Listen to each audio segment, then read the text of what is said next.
Unlucky for some, but this is episode 13 of the Flixwatcher Podcast, and I'm Helen. And I'm Kobe. Welcome to today's edition of Flixwatcher, and the film we are going to be reviewing and dissecting is The Lobster, chosen by Jen from the Family Tree, who is here with Dave, also from the Family Tree. Well, I hope you enjoy the show, guys. Remember, please visit us online at flixwatcher.tv. Come to our Twitter account at FlixWatcherPod, and please go to iTunes, subscribe and review. And as we always say, guys, all the films were available on Netflix at the time of recording. There was going to be bad language, there's going to be spoilers, and we hope you enjoy it. See you later. Hi, and welcome to this edition of Flixwatcher Podcast. Today we are joined by Jen and Dave. You want to say hello, introduce yourselves, and find out where we can find you with your podcasts? I'm Jen Adams-Thwaite. And I'm Dave Pickering, hello. And we are the creators of the Family Tree podcast, which you can find at www.thefamilytree.co.uk. It's a magical realist drama. We're currently at episode 8. But we do recommend starting from the beginning. But when this comes out, it may not be 8 anyway. That's true. So definitely start at the beginning. Because it goes on some twists and turns. And The Family Tree is a spin-off from my non-fiction podcast, Getting Better Acquainted, where I have conversations with people that I know. And so, that's what Getting Better Acquainted is. And then in The Family Tree, I have some conversations with some fictional people. Or are they? Well, this is it. When the first few episodes of The Family Tree, I was kind of like, oh, this is an interesting story. How is it even real? And then as you get further on into the story, into the drama, you kind of think, all right, this is what is going on here. It's actually... It's just dragged me in and it's caught me and it's enveloped me and it's brilliant. Yeah. Well, thank you. I mean, we'll wait and see what you think by the end of the series as well, because I think there's a few more twists yet to come. So, yeah. So we're here talking about The Lobster, which is Jen's choice. So do you want to give us a brief synopsis and sort of tell us why you chose The Lobster? The reason I chose it, first of all, is because I have seen it before and I knew that I had really liked it and I had a lot to think about on it, but I had also forgotten all about it. So I wanted to watch it again and rethink it. It's a strange film. It's billed as a comedy drama, but I don't know if I would go so much down the comedy route. And it's set in a dystopian future in which single people have got a period of time in which to find a partner, or they get turned into an animal of their choice. Well, that is the story. That is it's a hard one to do a synopsis for. Yeah. I was like, right, how's Jen going to do this? Yeah. So you didn't feel much of the comedy vibe in the I suppose in the kind of original meaning of comedy, perhaps more than like Shakespearean. What we rather than what we think of as comedy. And it's certainly, while there were things that were amusing about it, it was also so disturbing. I think that it was hard for me to think of it as comedy. Although if you were going to think of it in the original meaning of comedy, it would still fit tragedy more because of the actual storyline ends up in a sort of sad place, and comedy is supposed to just end up in everything goes back to normal and the status quo is the same. I know about theatre, sorry. Listeners. Yeah, when I studied Shakespeare, I didn't understand why Midsummer Night's Dream was a comedy. And you've explained why, because everything happens at the end. He says, if these shadows have offended, it's all back to normal. Yeah. Don't worry, guys, it's fine. So what did you think? Was it funny to you? Yeah. Well, I don't know. I know why it's called a comedy. I do see that. Like, it's a dark comedy. It's definitely a very sort of twisted comedy, but there is a lot of funny moments. Yeah. But ultimately, I think the emotions that it creates in me are not what I normally get from a comedy, even a dark comedy. So I can understand why. Maybe that's more what I mean. I can definitely see the comedy in it, but if I was to say what genre it was, I don't think I would go for comedy. Right. I mean, it's like Harold Pinter or Samuel Beckett or something like that. They are technically comedies, and sometimes people laugh in those plays. But at the same time, there's a lot that it's very hard to laugh at quite a lot of moments, and a lot of it's just very awkward, right? The film, right? And I do like awkwardness, but it's awkward. If I was to own this on DVD and I was to categorise my DVDs by genre, this would fall in the romance category. Oh, I believe. Really? Yeah. What? I can see that. Yeah. Romantic Yeah, I can see comedy that. is This is not a well, I don't know, by the way there's romance in there and there's comedy, and you mash the two words together, then it's a rom-com. But I think drama implies that it's going to be something quite serious, where I don't think there's anything particularly serious about the intent of this film, even though a lot of the humour and some of the actions in it are quite dark. It's completely absurd. yeah, And It's- brilliantly absurd. So I think drama makes it sound too serious. And I think there's a lot of humour, very dark and underlying on this. So I would stick it in the comedy romance. I mean, it's very darkness though, right? Like, it's not like... is it dark or is it just bleak? That's an interesting question. What's the difference between bleak and dark? I'm not quite sure. I don't think it's that bleak. I mean, there is kind of hope in it. I think the that's end. the difference, isn't it? Yeah. Bleak. But is there hope in this film? Well, 'cause I I would don't say, agree. I don't think there is hope in the end of this film. I don't think there's hope. Like with a dark comedy in Britain, for example, a typical one for me would be like League of Gentlemen, where it's not bleakness, that's just dark, and that's absurd as well. Yeah. And things happen for dark purposes to make you kind of wince and whine. This is kind of really bleak in terms of the setup, and you're forced to try and find a partner based off of a trait that you both share in common, which is kind of a ridiculous setup. Yeah. But I just thought it was really bleak. But I really loved. I thought it was a comedy. I thought 100%. I was laughing all the way. I saw this in the cinema, and I was tittering all the way through at a lot of the stupid things that they did in the name of trying to find a partner. Right. Yeah. And I mean, that's the thing. It's a surreal film, I think. Like, that's what I think you can say that about it. It doesn't seem to operate by the normal rules of the world all the time.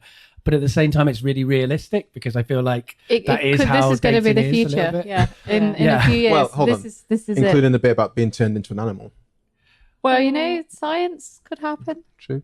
I mean, The scenario is not that far-fetched that, there are all of these single people and they are forced to find a date, or they get turned into an animal.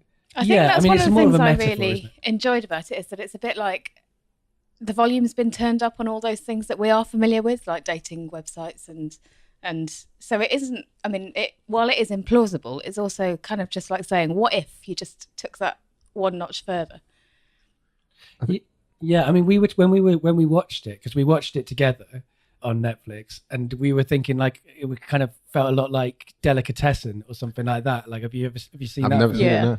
No. You should do it. It's wicked. There's a lot of fun in that. Okay. Yeah, More it's- fun than this. It's much Okay. more fun darkness in Delicatessen, but it still has a kind of, the volume's been turned up on all of the kind of reality, and it becomes so surreal and weird.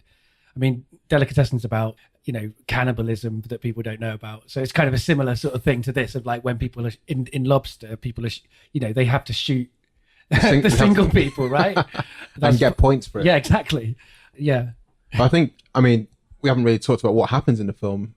It centers around Colin Farrell, who A brilliant Colin Farrell. Yeah, for someone who so frequently phones in an average performance, this is up there with his best work. the best, really. Yeah, it's up from there with Colin In Farrell. Bruges. In Bruges, yeah. Those are like the two most amazing Colin Farrell that and films. I bring up Tigerland as well, but not many people have seen that. I haven't seen it. And that's I recommend picking that out. I think that's what kind of brought him to stardom. But yeah, Colin Farrell, Helen and I have talked about how he doesn't work in cinema in general. cinema. No, he has a few. I mean, Phone Booth is quite fun Yeah. as well. But yeah, this definitely, and it's not just sort of the character performance as well. The physical performance is, he's just a very sort of sad looking creature in this film, and very kind of like the kind of showy Colin Farrell that we probably know him more familiar as.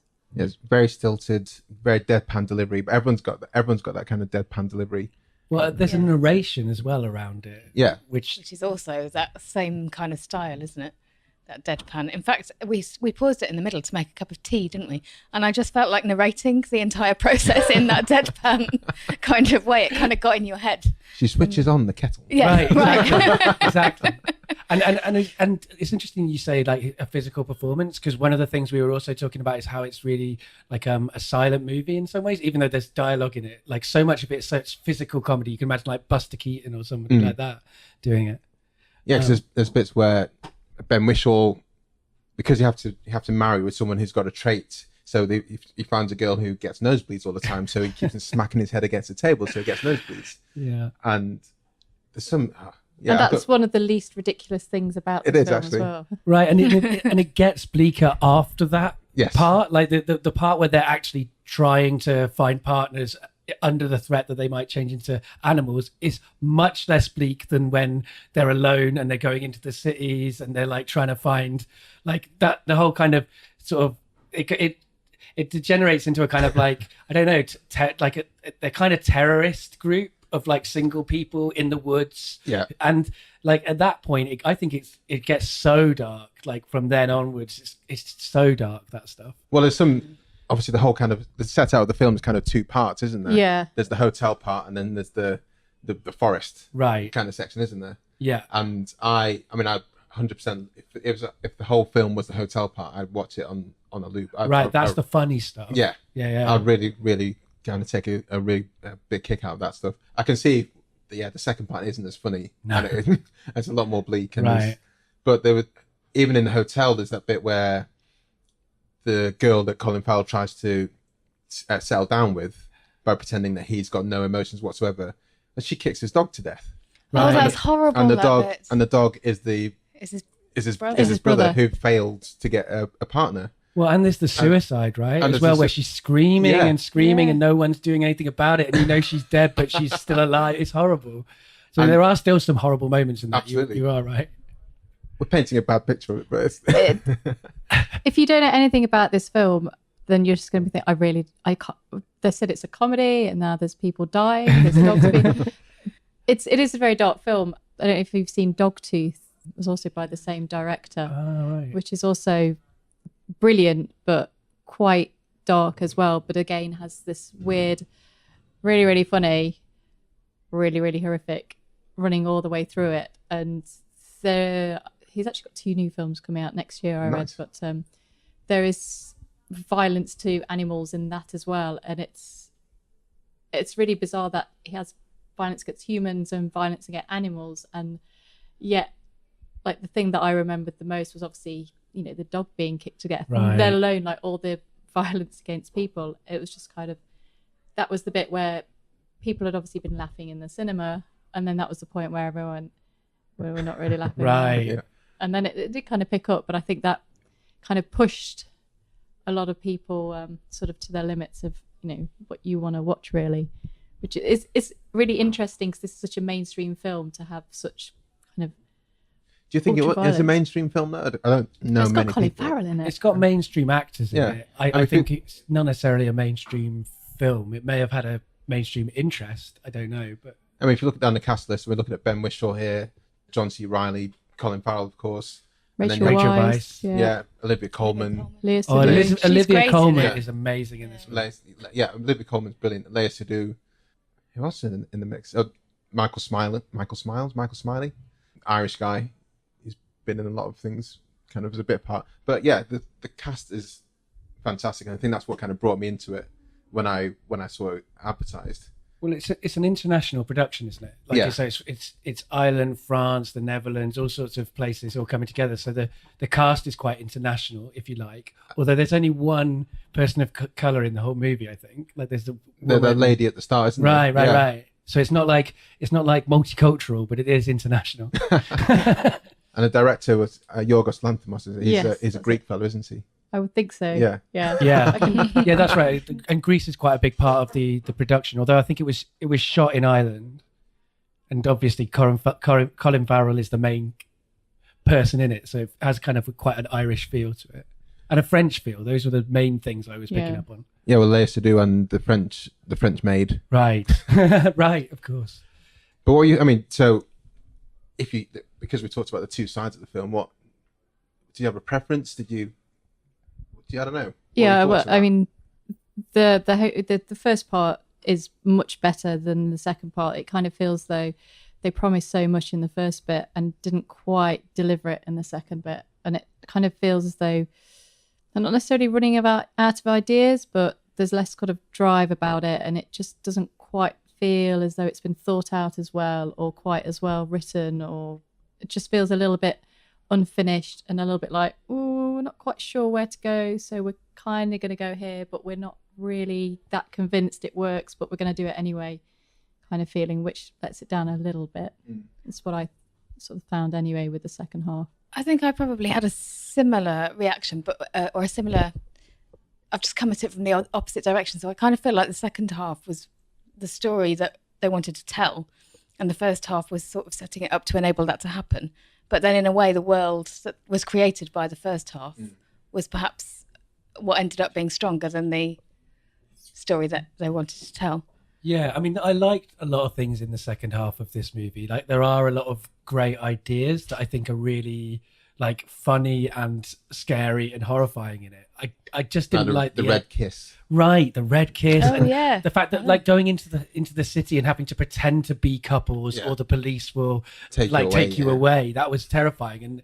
And the whole kind of kissing, like pretending to be a couple, and so they had to kiss, but then they actually were into it, and then that was a problem, public displays of affection, that sort of thing. I loved that scene as well, even though it was very uncomfortable. But the ending, I felt like, was just a little bit like, it was too bleak, but it wasn't quite an ending either. It didn't really decide what it was. I mean, I'm not necessarily going to spoil the ending. It could spoil the ending. Should we spoil the ending?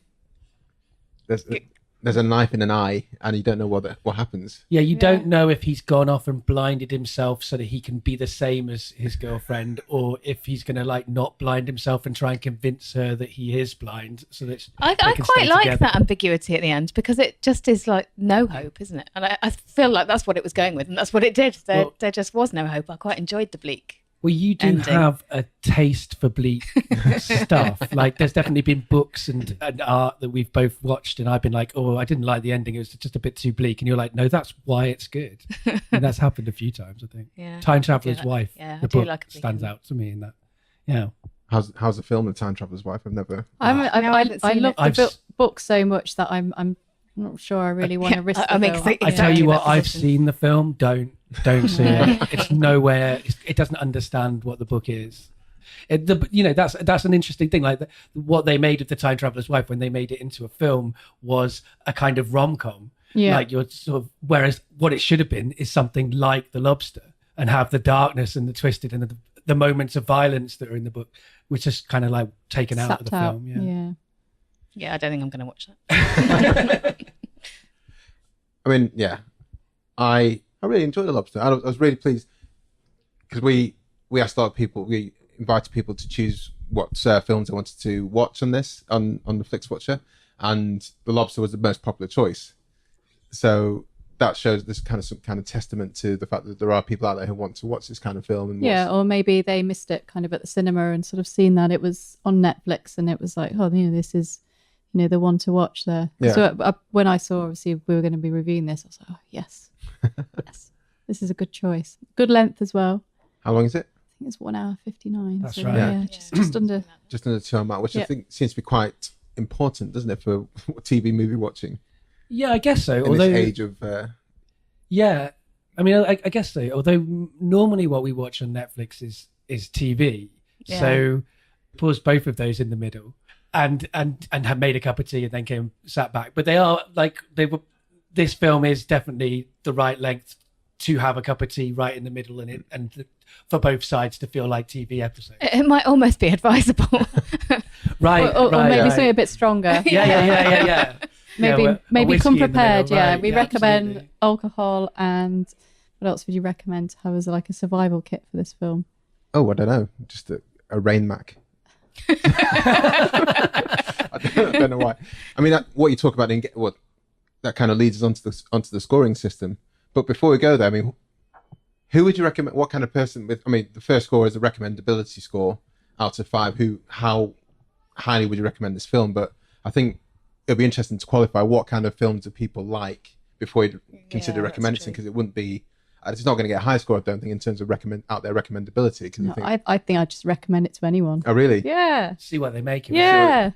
I mean, I can- if you're watching it and you're really not into it, then just, turn it off. But it's kind of... That's a good rule of thumb. Yeah, it's just, if you've never seen a film like this before, then it's quite a good introduction because, it's the cast are fairly well known. So it's not like kind of watching, maybe a foreign film that, is either subtitled or has a cast that you don't know. So you reckon this is actually a good segue into more independent, Into weird abstract shit, yeah. cinema? That might be true, Yeah. but I definitely would make sure that if you're going to watch it, don't watch it assuming it will be like a rom-com. Like, because... Standard rom-com. Yeah. This is a rom-com. Yeah. Well, I mean, because me and Jen, as well as being podcast partnership, we are partners in real life. And I remember Jen's got a very bad memory, and I remember that we really loved watching Punch Drunk Love, right? Yeah. Which is a great film. Mm-hmm. And then she recommended it to someone to watch as if it was going to be a rom-com, and she was like, "It's going to be the most romantic," and like they were like, "Whoa!" So then I rewatched it and thought, I don't know what I was thinking.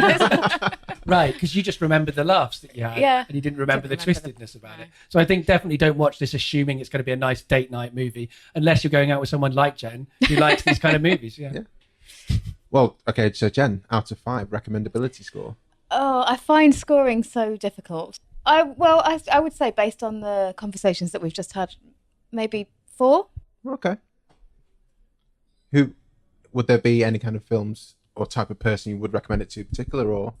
I wouldn't recommend it to somebody who was particularly into action, I think. But I can more think who I wouldn't recommend it to than who I would. Yeah. I think anybody who's into thoughtful films or into thinking about films could get something from it. Totally. Yeah. I think I'm gonna. I mean, again, we were talking about this on the way here, and we both have a slight difficulty giving things recommendations, like giving them definitive scores, because it's also subjective and all of that stuff that everyone knows. But it is kind of useful as to focus your mind. So I guess I'll go for a 4 as well, because I think why not recommend it to people? It's a good film. Oh, I'm going to give it a 4. I don't think it's a perfect film, and there will be some people who will hate it. And Definitely. But I think you're probably, that sort of person will probably maybe make it through maybe the first 20 minutes or so and realise it's not really for them. But if you're looking for something different to watch, then The Lobster was definitely top of the list. Do you guys have like an acid test film whereby you suggest a film to someone and then you can know whether you're going to get on with them or not based off of those kind of that's things? interesting. And would this be one of those? I don't know about get on, but I think when you sort of say, have you seen The Lobster and what do you think of it? And you kind of have the same view. It's like, I think though, if somebody didn't like The Lobster, I wouldn't think, oh, I can't connect with this person on a deep emotional level. Whereas I would find it hard. The Eternal Sunshine of the Spotless Mind, maybe. If Or someone doesn't Amelie. I've got a really good friend who doesn't like Amelie, and it's ever so slightly heartbreaking every time I think about it. what's not to like? I don't understand. I know. But there will be people who don't watch Hamlet because there's subtitles in it. That's true. That I can see that puts it off. But she has seen it. That's not why she doesn't I think watch it's like it. She people say that Amelie's twee or like a little bit kind of like, fluffy, I guess some people think. But I know that's not your opinion, and those people are no doubt wrong. And I like Amelie, so Yeah, I'm not all about the bleak. Hamlet's amazing. yeah, that's a good point. Actually, that's a good example of you not always liking just bleak things. I'm going to give it 3.5, I reckon. I know a lot more people who wouldn't like it than do, but I think I know who would get a proper kick out of it. Yeah, I mean, I guess that's definitely. I definitely would say I know loads of people who wouldn't like it. Yeah. But I don't think that's a bar for me recommending it to people. So you recommend something you know they wouldn't like? Fair enough. I've certainly done that in my life. It's fun. You'll really like this. So the repeat viewing score. How likely to watch it? How often you likely to watch it again? Well, again, for me, the fact that I never remember anything means that I can pretty much rate any film fairly highly unless I didn't like it, because I will forget it again in 6 months' time. But I do think this particularly lends itself to rewatching because there's so much to think about in it. So I'd say I'd probably go for 4 for there as well. Oh. Dave? Yeah, I mean, I think I really like it. I'd watch it again if it was on. I can sometimes see me being in the mood to watch it. So I reckon 3. I gave it a 4. I saw it at the cinema.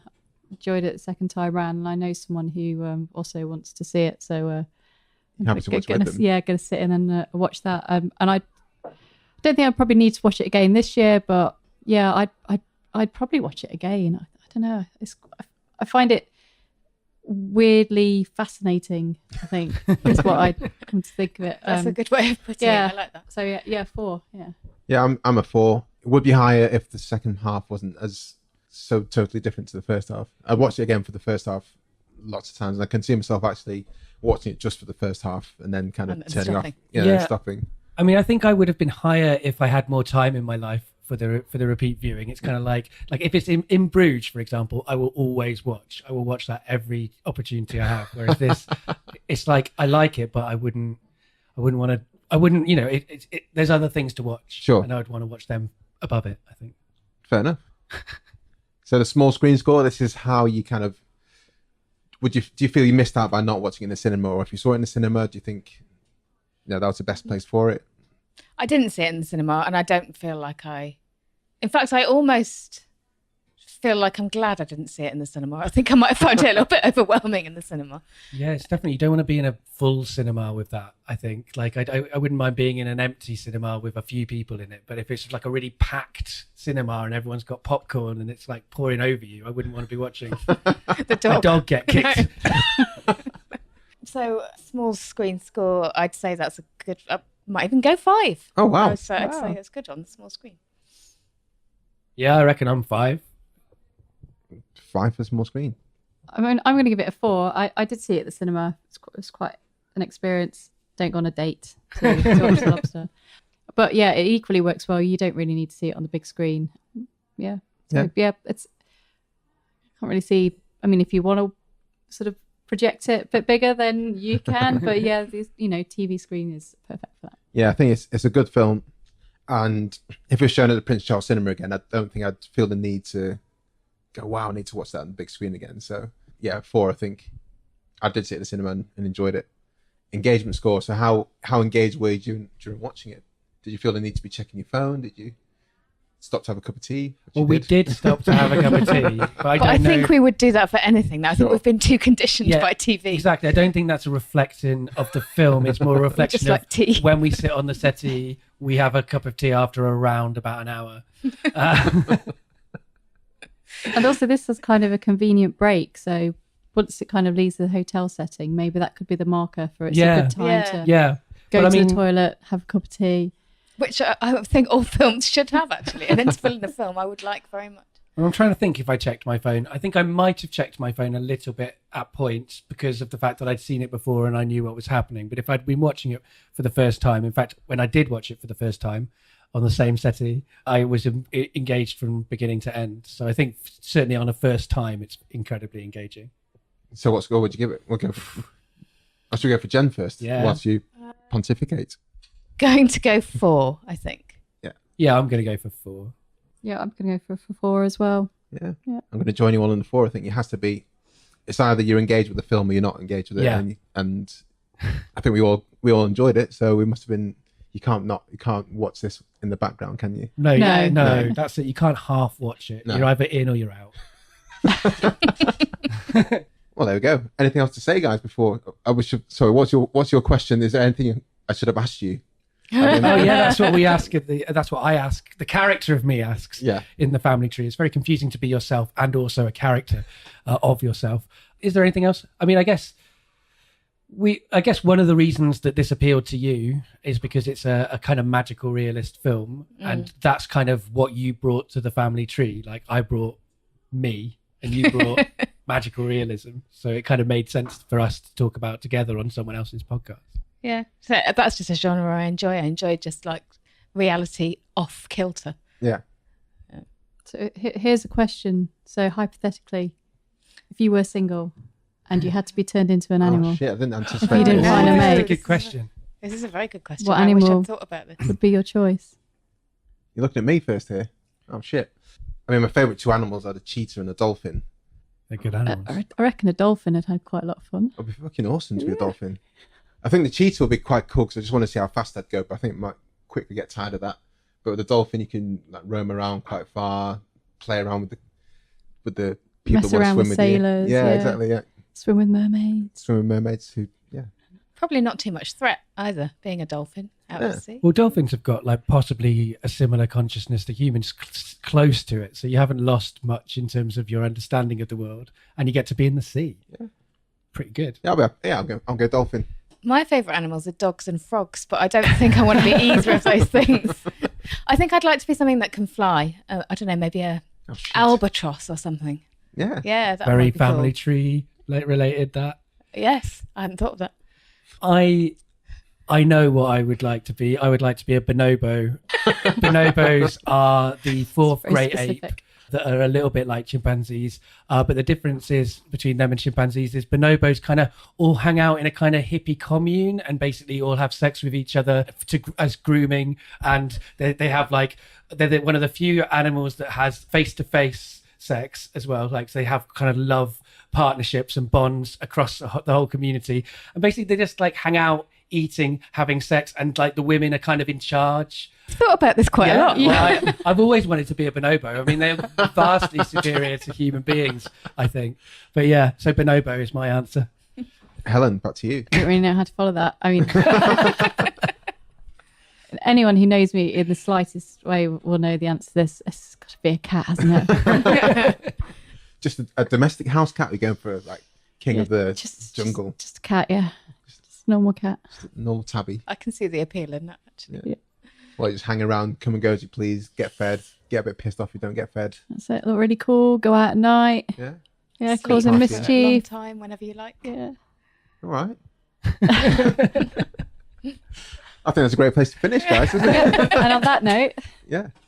So, remind us, guys, of who you are, where you come from, and we will link to all this in the notes and the blog and everything. So, Right, yeah, so I'm Dave Pickering, and you can find my podcast, Getting Better Acquainted, at www.gettingbetteracquainted.co.uk. Don't know why I'm still bothering to say the W's there. It's just a force of habit. At this point, How old they are you? are superfluous.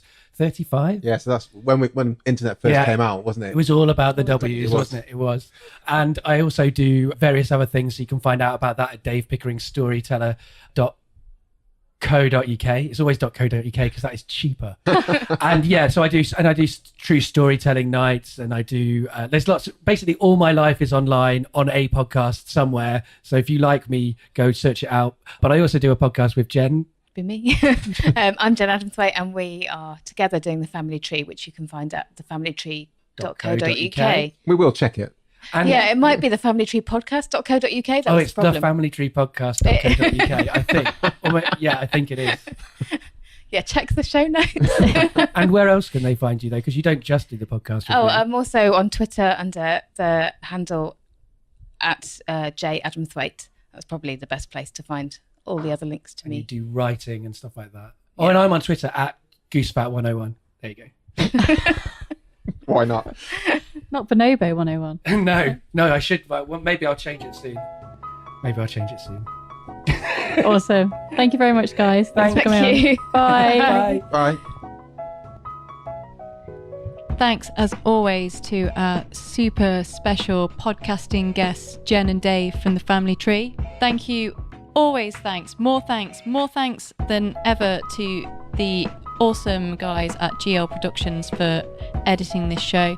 And thank you, as always, to the mighty people for providing the tunes. Don't forget to review us. Subscribe to us on iTunes. If you want to say hello, we're on Twitter at FlixWatcherPod, and full listings and information about our guests can be found on the website flixwatcher.tv. Thank you and bye.